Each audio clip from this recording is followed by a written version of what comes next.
బహుశా ఎక్స్ప్రెస్ చేశారు షర్మిల గారు, ఉమేష్ గారు.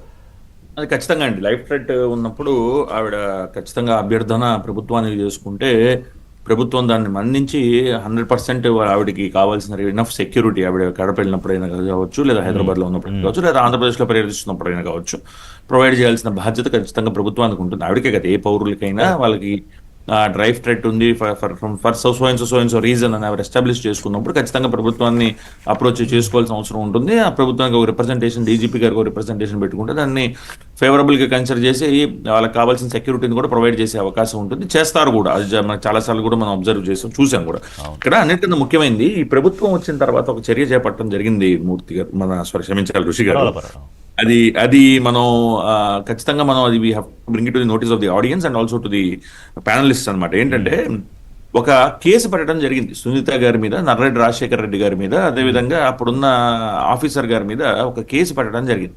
ఆ కేసులో ఇన్వెస్టిగేషన్ కంప్లీట్ చేసి అదే ఫాల్స్ గా కేసుని రిఫర్ చేసి కేసుని క్లోజ్ చేస్తున్నప్పుడు ఆ రిపోర్ట్ లో కొన్ని ఆశ్చర్యకరమైన విషయాలు మనకి ఆ ఫైనల్ రిపోర్ట్ లో చెప్పడం జరిగింది. ఇది మనకి ఎట్లా వచ్చిందంటే, సుప్రీంకోర్టులో ఇది సునీత గారు మన వాళ్ళు కేసు వేసినప్పుడు, రాష్ట్ర ప్రభుత్వం కేసు వేసినప్పుడు దీన్ని ఆల్రెడీ క్లోజ్ చేసిన విషయాన్ని ఆనరబుల్ సుప్రీంకోర్టు వారి దృష్టికి తీసుకొస్తున్నప్పుడు ఈ ఫైనల్ రిపోర్ట్ ఫైల్ చేసిన దానిలో ఒక్క పారాగ్రాఫ్ నేను చదివి వినిపించే ప్రయత్నం చేస్తాను. ఇంగ్లీష్ లో చదువుతాను ముందు, తర్వాత దాన్ని తెలుగులోకి అనువదిస్తాను. తొందరగా.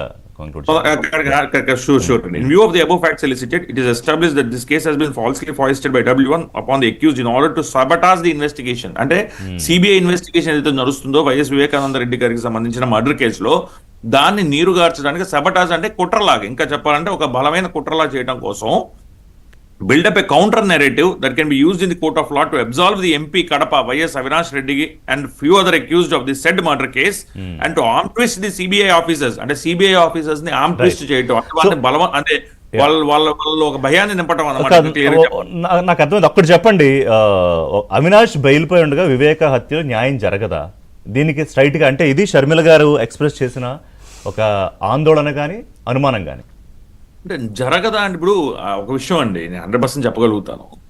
ఇన్వెస్టిగేషన్ జరుగుతున్నప్పుడు కానీ, ఇంకా ఒక షార్ట్ షీట్స్ వేయాలనుకున్నప్పుడు కానీ, లేదా ఆ వ్యక్తి ఇన్వెస్టిగేషన్ చేస్తున్నప్పుడు కానీ, it is always wise to have him in judicial custody అండి. జ్యుడిషియల్ కస్టడీలో ఉంచడం అనేది వైజ్. అలా అని చెప్పి బెయిల్స్ ఇవ్వడం కుదరదా అంటే, న్యాయస్థానాలు కొన్ని విషయాల్లో లిబరల్ గా ఉంటూ బెయిల్స్ ఇస్తూ ఉంటాయి. అలాంటి సమయాల్లో అంటే ఒకటండి, బెయిల్ ఫస్ట్ జైల్ నెక్స్ట్ అనేది ఒకటి మీకు తెలుసు న్యాయ సూత్రం, కానీ అన్ని కేసులు అలా జరగట్లేదు కదా.